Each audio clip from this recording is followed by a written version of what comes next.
chose que vous ignorez, et le gaslighting dans votre vie peut être apparent ou caché sous le couvert de l'amour et de la défense de vos intérêts. Vous n'êtes peut-être pas victime de gaslighting dans vos relations, mais vous connaissez peut-être quelqu'un qui l'est.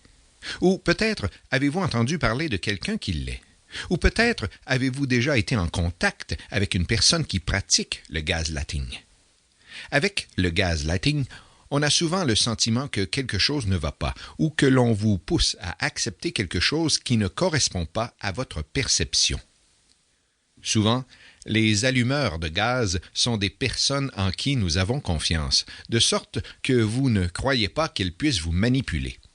Mais si vous comprenez ce qu'est le gaslighting, comment il est pratiqué et ce qu'il vise à accomplir, vous avez plus de chances de remettre en question la manipulation avant qu'elle n'aille trop loin.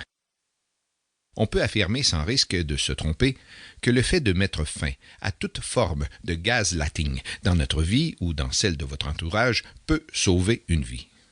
L'apprentissage du gaslighting est un excellent point de départ pour vous aider à étouffer dans l'œuf de telles relations avant qu'elles ne deviennent toxiques et destructrices. Tous les aspects du gaslighting que vous devez connaître sont dans ce livre et vous pouvez l'utiliser comme guide pour manœuvrer ce champ de mine de violence émotionnelle qui est devenu une partie insidieuse de notre culture et de notre société. Mais que faites-vous lorsque vous identifiez le gaslighting en vous-même ou chez les autres autour de vous?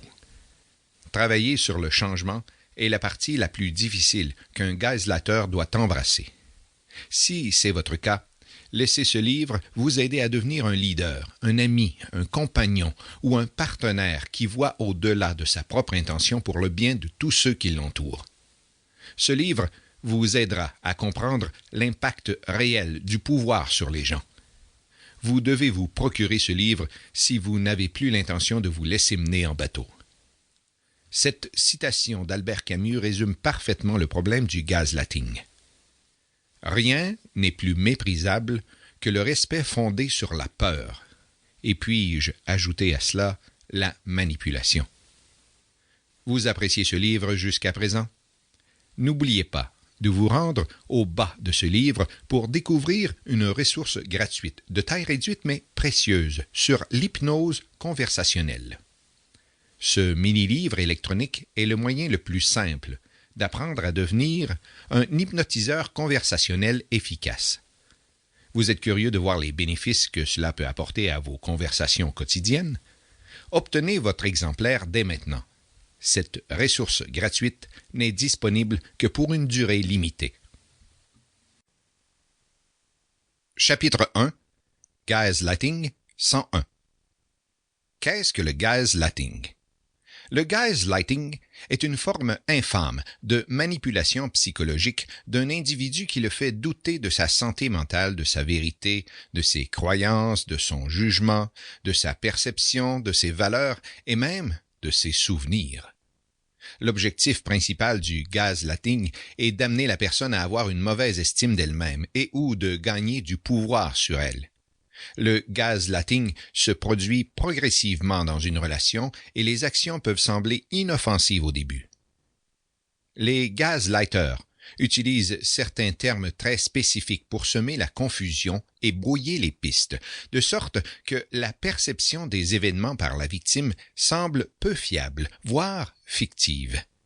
Ils peuvent dire quelque chose comme « Je ne sais pas de quoi tu parles » ou « Ça ne s'est pas passé comme ça, tu inventes n'importe quoi » ou « Tu es juste émotive ». Utilisés assez fréquemment sur une longue période, la victime commence à douter de sa mémoire, à s'embrouiller dans les événements les plus évidents de sa vie et à compter de plus en plus sur l'agresseur pour corroborer sa réalité. Le gaslighting a été une arme utilisée par de nombreux abuseurs qui préfèrent utiliser la violence émotionnelle sur leurs victimes afin que leurs actions ne soient pas facilement perceptibles par les autres.